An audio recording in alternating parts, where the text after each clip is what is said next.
بسم اللہ الرحمن الرحیم نحمده ونصلی علی رسوله الکریم اما بعد بسم اللہ الرحمن الرحیم۔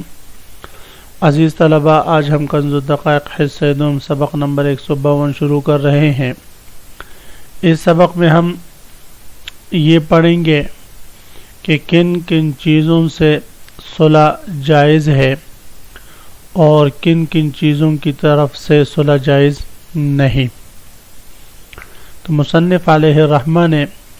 کل 5 چیزیں گنوائی ہے: مال، منفعت، جنایت بالنفس یا جنایت بالعضو، اور نکاح اور رقیت۔ ان سے صلح جائز ہے، صلح بالمال جائز ہے، اور ان کے علاوہ دیگر چیزیں جو انہی کے قائم مقام ہوں ان سے صلح جائز ہوگا،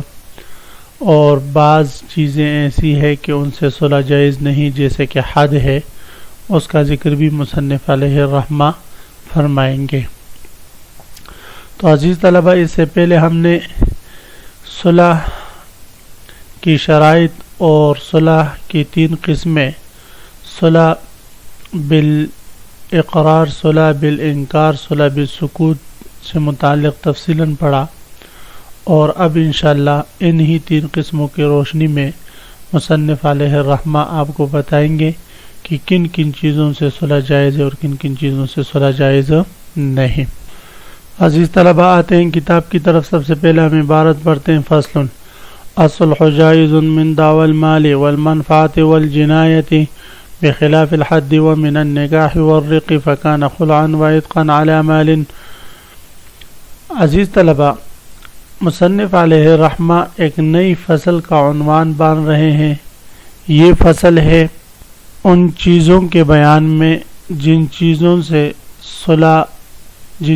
کی طرف سے صلح جائز ہے اور جن چیزوں کی طرف سے صلح جائز نہیں۔ تو مصنف علیہ الرحمہ فرماتے الصلح جائز من دعوی المال، یعنی سب سے پہلے مصنف علیہ الرحمہ ان چیزوں کو ذکر فرما رہے ہیں جن چیزوں کی طرف سے صلح جائز ہے۔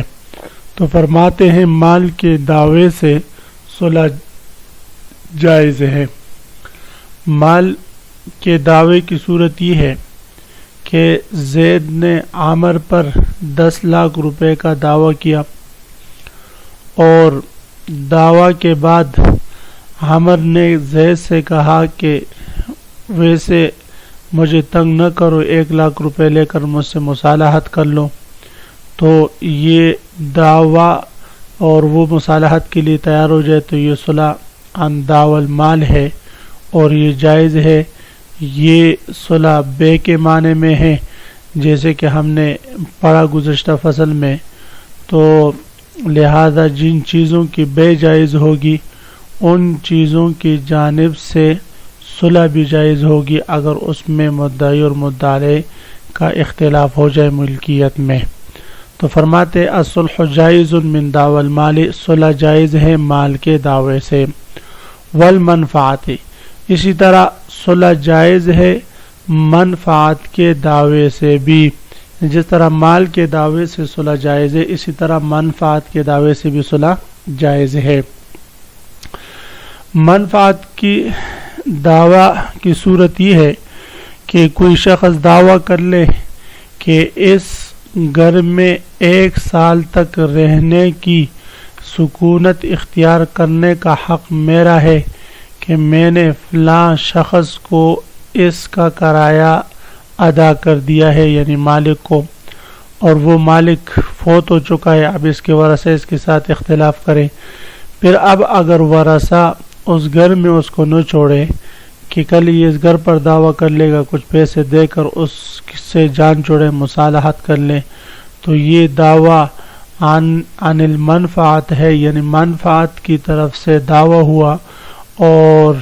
اس منفعت کی طرف سے یہ صلح واقع ہوئی اور یہ صلح بھی جائز ہے۔ اور یہ صلح عن دعوی المنفعت جو ہے یہ اجارہ کے قائم مقام ہے۔ تو لہذا جن چیزوں کا بطور اجارہ کے دینا جائز تو ان چیزوں کا ان چیزوں سے صلح عن المال بھی جائز ہوگا، صلح عن دعوی المنفعت بھی جائز ہوگا۔ والجنایت، اسی طرح دعوی جنایت ہو، یعنی جنایت سے مراد جنایت بالنفس یا جنایت ببعض النفس ہے، یعنی اگر کسی شخص نے کسی کو قتل کر دیا، زید نے عمر کو قتل کر دیا، اب عمر کے ورثہ اس سے مصالحت کرنا چاہتے ہیں اور دیت لینا چاہتے ہیں تو یہ جائز ہے، اور اس کا جواز تو قرآن پاک سے فمن عفی لہ من اخیہ شیء فاتباع بالمعروف، تو حضرت ابن عباس رضی اللہ تعالیٰ عنہ، امام ضحاک اور حسن رحم اللہ تعالیٰ فرماتے ہیں کہ یہ آیات کریمہ دم عامد سے صلح کے بارے میں نازل ہوئی ہے۔ ہاں تو اس لیے اسی طرح اگر کسی شخص نے کسی کا ہاتھ کاٹا، اب مقطوع الید اگر اس سے مصالحت کرنا چاہے اور اس سے چائے پانی اور پٹی وغیرہ کے پیسے لے لے اور مصالحت کر لے، اس کو معاف کر دے، تو یہ صلح عن دعوی الجنایت ہے اور یہ جائز ہے، اس میں کسی قسم کا حرج نہیں۔ بخلاف الحد، ہاں اگر دعویٰ حد کا ہو، چاہے حد عمد ہو،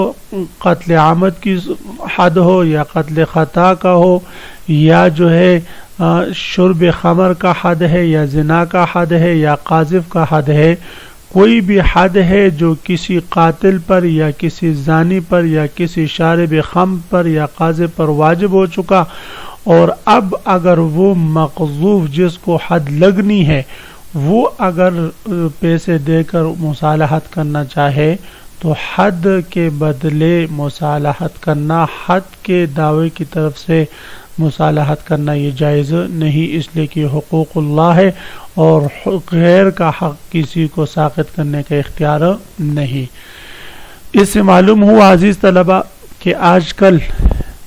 جس طرح اجتماعی امور میں ہم بعض اجتماعی چیز کا کسی خاص بندے سے مصالحت کر لیں، مثلا مسجد ہے، یہ ایک اجتماعی چیز ہے، وقف کی چیز ہے، اب اس میں مشین رکھی ہوئی ہے صفائی کا جو قالینوں کے صفائی کے لیے استعمال ہوتی ہے، اب اگر ایک شخص یہاں سے وہ اٹھا کر لے جاتا ہے، دوسرا محلے کا آدمی اس پر دعویٰ کرتا ہے کہ یہ مسجد کی چیز آپ اٹھا کر لے کر گئے، وہ کہتے ہیں یار مجھے ضرورت ہے، چلو آپ پیسے لے لو، اس کو پیسے دے کر مصالحت کر لے اور وہ پیسے لا کر مسجد میں بھی لگائے یا خود لگائے، دونوں صورتوں میں یہ جائز نہیں، اس لیے کہ غیر کا حق ہے، غیر کے حق کو ساقط کرنے پر مصالحت کسی کے لیے جائز نہیں۔ تو یہاں پر بھی یہ حد جو ہے یہ حقوق اللہ ہے، تو ہر وہ حق جو غیر کا ہو، چاہے اللہ کا حق ہو یا بندے کا حق ہو، اس کی طرف سے مصالحت جائز نہیں۔ ومن النکاح، اسی طرح نکاح کے دعوے سے بھی مصالحت جائز ہے، مثلا زید نے ایک عورت پر دعویٰ کیا کہ بھئی یہ عورت میری منکوحہ ہے، میں نے اس سے نکاح کیا ہے، عورت انکار کرتی ہے، پھر عورت کچھ پیسے دے کر اپنی جان چھڑا لیتی ہے، تو یہ مصالحت من دعوی النکاح ہوا، اور یہ صلح عن دعوی النکاح یہ جائز ہے، اس میں کسی قسم کا حرج نہیں۔ اور یہ صلح عن دعوی النکاح جو ہوا، اس میں مدعی نے جو پیسے لیے ہیں